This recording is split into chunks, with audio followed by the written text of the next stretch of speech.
Olá, boa noite. Boa noite para você. Vacinas de Oxford vindas da Índia são liberadas pelo Ministério da Saúde. Todos os estados e o Distrito Federal devem receber as doses nesse domingo. 10 profissionais da saúde já foram imunizados durante a cerimônia na Fiocruz. O governo do Amazonas endurece restrições e moradores só poderão sair de casa para atividades essenciais.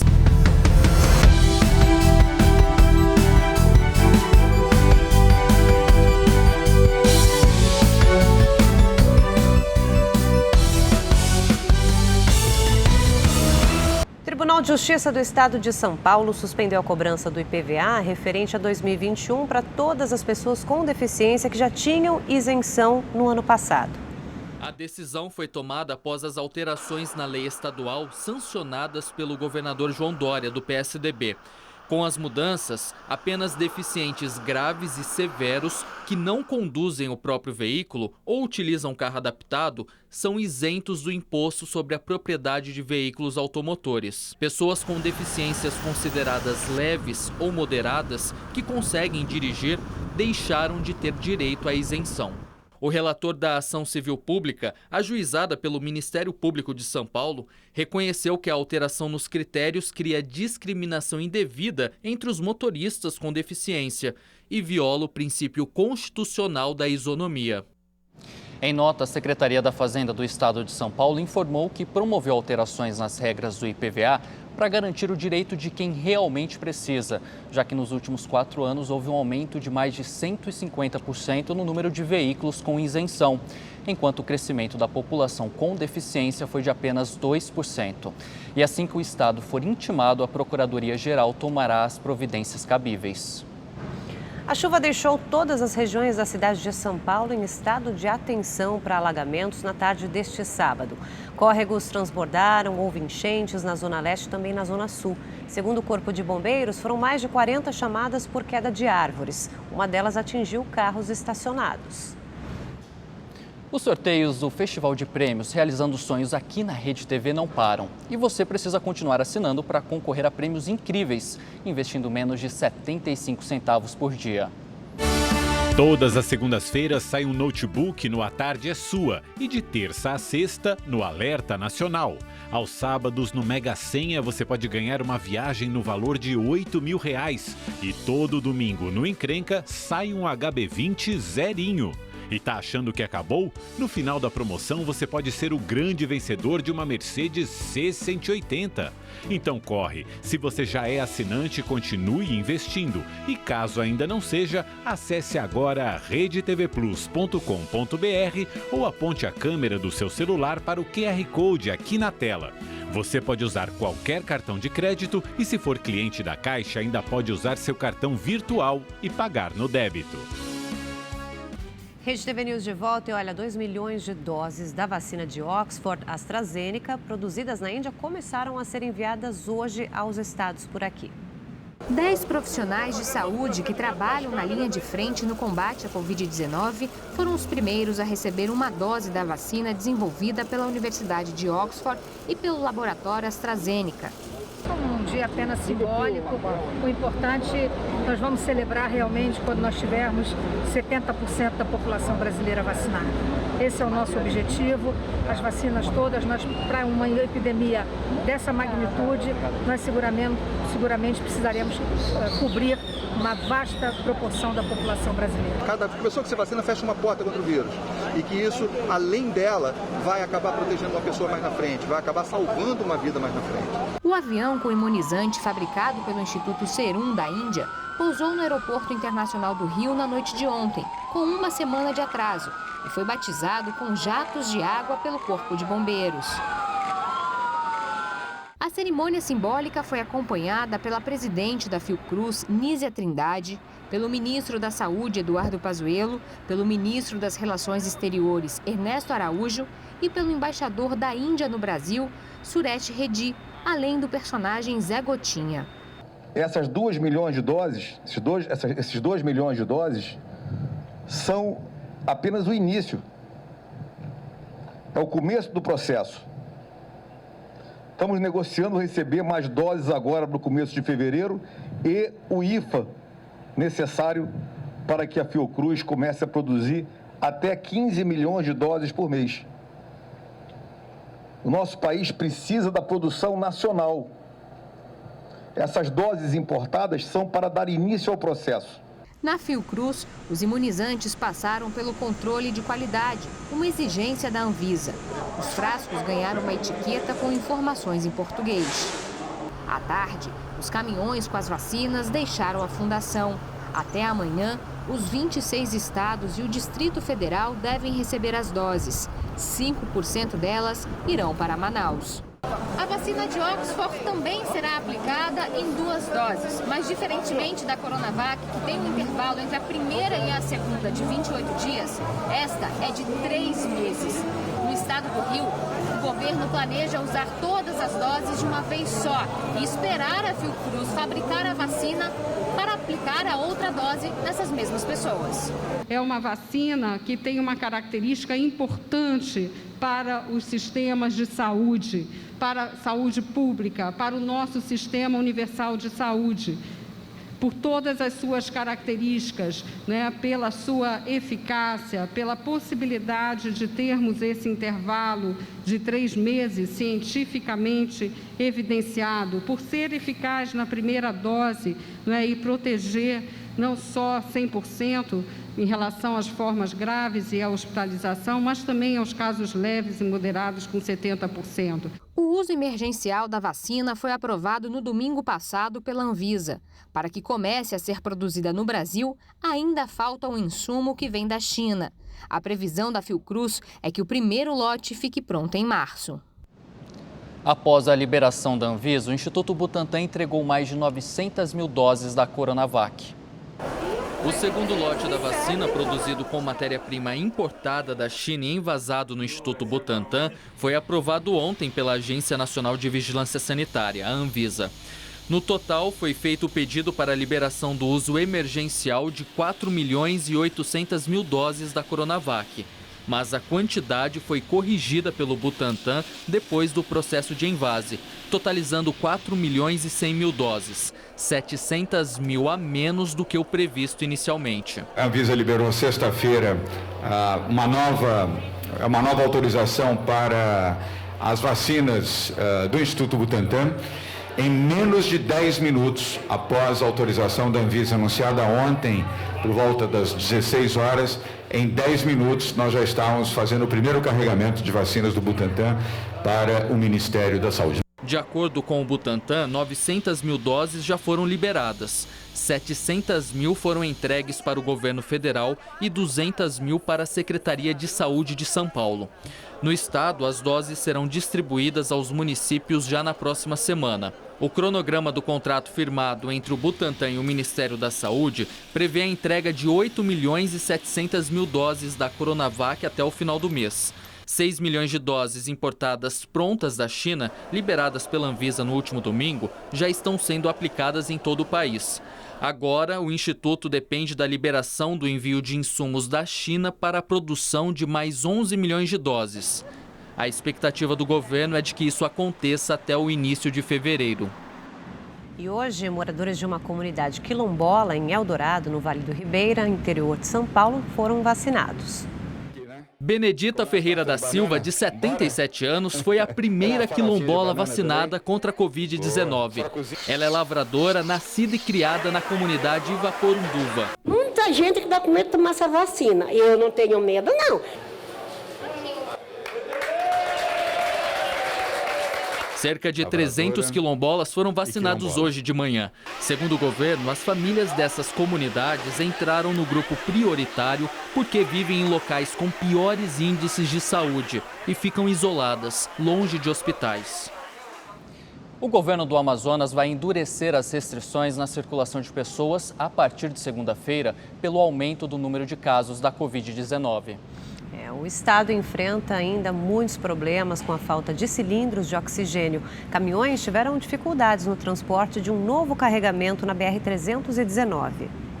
4 caminhões saíram de Porto Velho na quarta-feira, mas só devem chegar amanhã a Manaus. O comboio, transportando cerca de 100 mil metros cúbicos de oxigênio, teve que passar por um longo trecho sem pavimentação, sujeito a atoleiro. A falta de oxigênio é um dos graves problemas que o Amazonas enfrenta por causa do aumento expressivo de casos de Covid-19. Mais de 7 mil pessoas morreram pela doença no estado desde o início da pandemia. Com os hospitais lotados, pacientes foram transferidos para atendimento. 10 deles, que estavam em hospitais do Distrito Federal e Piauí, retornaram a Manaus. Queria retornar, que graças a Deus o tratamento lá onde eu estava é maravilhoso. Não tem igual. O sentimento de hoje é gratidão somente. O governador Wilson Lima vai publicar um decreto que determina a restrição de circulação de pessoas a partir de segunda-feira. Só poderá sair de casa quem exerce atividades essenciais. As medidas serão válidas por 7 dias. A polícia deve garantir o cumprimento das determinações e evitar aglomerações como festas clandestinas. Isso não significa cessear o direito de ir e vir. O cidadão pode sim sair da sua casa, mas ele só pode sair se houver extrema necessidade. Ele pode sair para ir ao supermercado, pode sair para ir à farmácia. No caso de urgência, de emergência, ele pode sair, né? Não há o menor problema com relação a isso.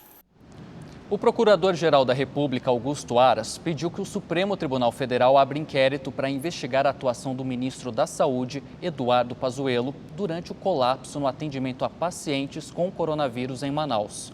No documento, o procurador chama a atenção para o fato do ministro ter demorado 4 dias para enviar oxigênio ao estado, mesmo tendo sido avisado com antecedência, e ressalta que a conduta pode ser caracterizada como omissão. Pazuello pode ser responsabilizado administrativa e criminalmente.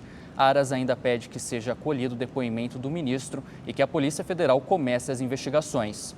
O Ministério da Saúde não se manifestou sobre o pedido da PGR. Bom, gente, o aniversário de São Paulo é na próxima segunda-feira e, como tudo nos últimos meses, né, essa comemoração também vai ser um tanto diferente. Sabe aquele bolo gigante que é servido na tradicional festa do bairro do Bexiga todo ano, no dia do aniversário de São Paulo? Pode esquecer. Na verdade, vai ter um bolinho sim, mas este ano a comemoração será um pouco diferente. Nós não podemos fazer o trabalho que nós sempre fazemos todos os anos com a comunidade, né, e toda a participação de São Paulo.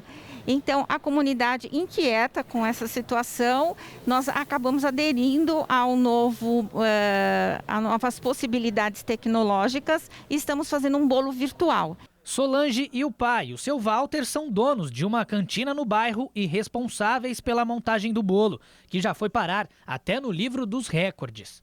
Por causa da pandemia, a festa no bairro do Bexiga, que costuma reunir milhares de pessoas, aqui na rua Rui Barbosa, não deve acontecer este ano. E ao invés do bolo gigante, os organizadores tiveram a ideia de fazer 467 vídeos curtinhos de pessoas com seus bolos em casa, parabenizando a cidade.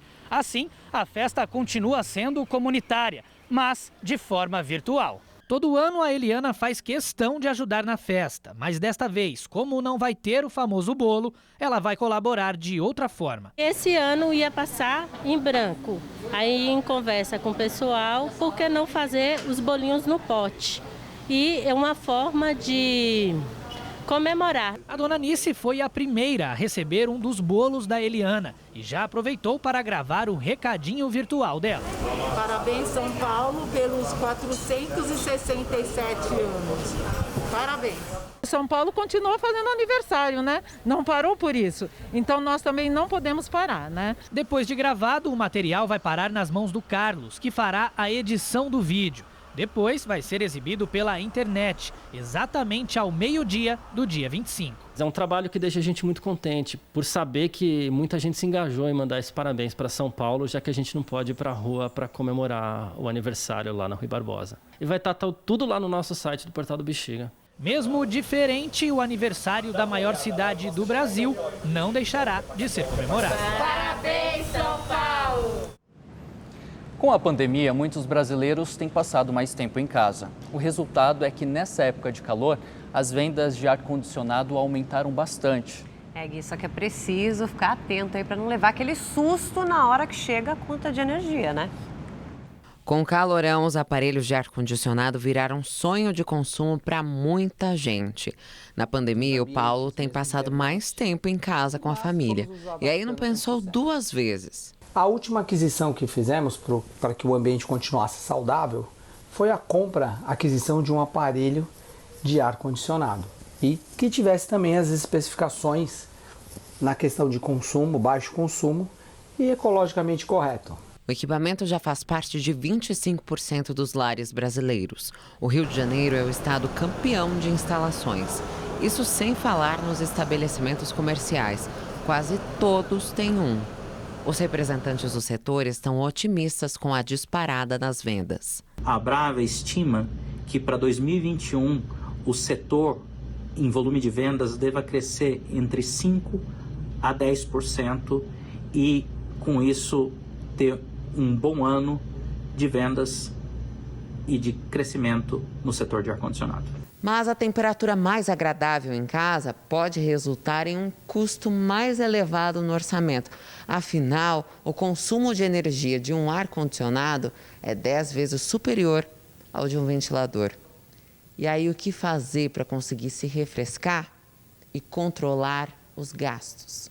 Uma dica simples para economizar energia é não baixar demais a temperatura do aparelho. O ideal é mantê-lo a 24 graus Celsius. Também é recomendável manter portas, janelas e cortinas fechadas. E esse engenheiro tem uma outra sugestão. Verifique também, como dica final, se não existem obstruções na passagem do ar, tanto do lado de dentro, mas também da máquina que fica do lado de fora. Com certeza você vai ter o seu climatizador, o seu ar-condicionado funcionando por bastante tempo e trazendo bastante conforto, segurança e bem-estar para você e para sua família. Vamos aos números da Covid-19 no Brasil. De acordo com o Ministério da Saúde, 7.628.000 pessoas se recuperaram da doença. O país já acumula mais de 216 mil mortes provocadas pela Covid-19. Bom, gente, a campanha Janeiro Branco, lançada em Minas Gerais, chama bastante atenção para os cuidados com a saúde mental. Os idealizadores desse projeto aí escolheram o primeiro mês do ano por considerá-lo uma página em branco, digamos assim, na vida das pessoas. E essa página poderia, inclusive, ser preenchida com novas atitudes. Virgínia tem dificuldade de lidar com perdas e faz tratamento com um psiquiatra há 8 anos. A necessidade do isolamento social por causa da pandemia comprometeu ainda mais a saúde emocional dela. Não foi fácil para mim. Aí eu achei que os remédios já não estavam valendo, porque eu estava com a mente muito confusa. Marina é vocalista de uma banda e ficou ainda mais ansiosa nos últimos meses. Ela sofre de um transtorno de personalidade que provoca instabilidade emocional e alterações extremas de humor. Quem sofre de ansiedade sabe o que é sair da rotina, mudar a rotina, mexer na rotina com algo que a gente já está acostumado. Então, isso me deixou muito louca. Tive algumas crises, alguns surtos, né? Um levantamento feito por uma empresa de serviços de saúde mostra que, com a pandemia, a prescrição de medicamentos para transtornos mentais aumentou em média 45% na comparação com 2019. As maiores altas foram registradas entre os remédios para depressão, ansiedade e esquizofrenia. Muitos tiveram problemas para dormir, problemas ao se alimentar, ou comendo demais ou comendo de menos, sentiram muita tristeza. Com tantos problemas emocionais, a campanha Janeiro Branco ganhou ainda mais importância. A iniciativa alerta para a necessidade de dar mais atenção à saúde mental. Tá mal, tá deprimido, tá extremamente triste? As suas emoções estão te dizendo alguma coisa que você precisa de olhar para você, para a forma como você está lidando com a sua vida. A Marina faz terapia há 6 anos. Já a Virgínia começou durante a pandemia e diz que se sente bem melhor. Então, se você precisa, não resista a esse tratamento com um psicólogo. E a gente vai vencendo. Cada dia a gente vai vencendo uma etapa. Uma criança morreu e 5 pessoas ficaram feridas num atropelamento em Carapicuíba, na Grande São Paulo. No veículo estavam 2 criminosos em fuga. O acidente aconteceu em frente a este shopping. O carro descontrolado rodou em zigue-zague e atingiu o grupo. Uma menina de 9 anos morreu no local. Viatura atrás de uns marginal. Aí quem eles pegou na frente, eles foi catando todo mundo, entendeu? E acabou pegando a menininha de 9 anos e a menina morreu no local aqui mesmo. Um casal estava no carro que havia sido roubado ontem à noite em frente a um restaurante no centro de Carapicuíba. O veículo foi detectado por um sistema eletrônico. Segundo a polícia, foram 9 quilômetros de perseguição. E depois de atropelar 6 pessoas, os criminosos bateram o carro ali, a mais ou menos 100 metros do shopping. Eles tentaram fugir. Um deles conseguiu escapar, mas o outro foi preso pela polícia. Imagens de segurança mostram quando os criminosos abandonam o veículo. O homem foge para um lado e a namorada dele para o outro. A polícia segue em direção ao motorista. Veja que a mulher se esconde atrás de um portão. Instantes depois, ela sai, sobe a rua e volta como se nada tivesse acontecido. O homem foi preso e a namorada está foragida. As vítimas foram levadas para um pronto-socorro e 2 hospitais de Carapicuíba e Cotia, na Grande São Paulo. E se você quer rever esta ou outra matéria do Rede TV News, inscreva-se agora no canal da Rede TV no YouTube. Lá você pode assistir a íntegra de todos os nossos programas. Acesse agora youtube.com/redetv. É isso aí, aproveita e já entra lá nos vídeos do Leitura Dinâmica também, né? Tem que vender meu peixe aqui. Rede TV News fica por aqui, agora tem o programa Operação de Risco. Uma boa noite para você, aproveite bastante aí o fim de semana. Boa noite para você, Érica, obrigado pela companhia e boa noite para você de casa também. Tenha um ótimo domingo.